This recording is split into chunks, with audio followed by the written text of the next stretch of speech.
Kung inaakala nyong sa malalaking court, arena o mga syudad lang kayo makakakita ng nagbabasketball, nagkakamali kayo. Dahil alam nyo bang may mga naglalaro din nito sa bundok? Ibang klase talaga ang pagkahilig ng mga Pinoy sa pagbabasketball dahil kahit saang bahagi ka man sa bansa mapunta ay may naglalaro nito.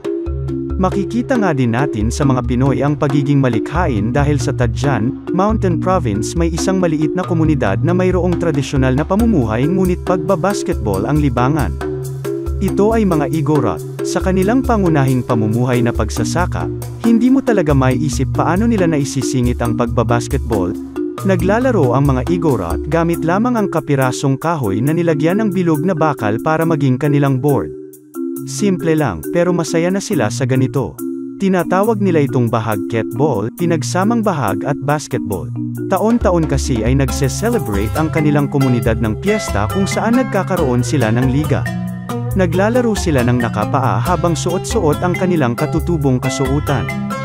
Ginagawa raw nila ito upang ma-preserve ang kanilang kultura kasabay pa rin ang pakikipagsabayan sa modernong mga laro. Anong suot mo kapag nagbabasketball? Gusto mo din bang sumali sa bahag-ketball? Comment down below.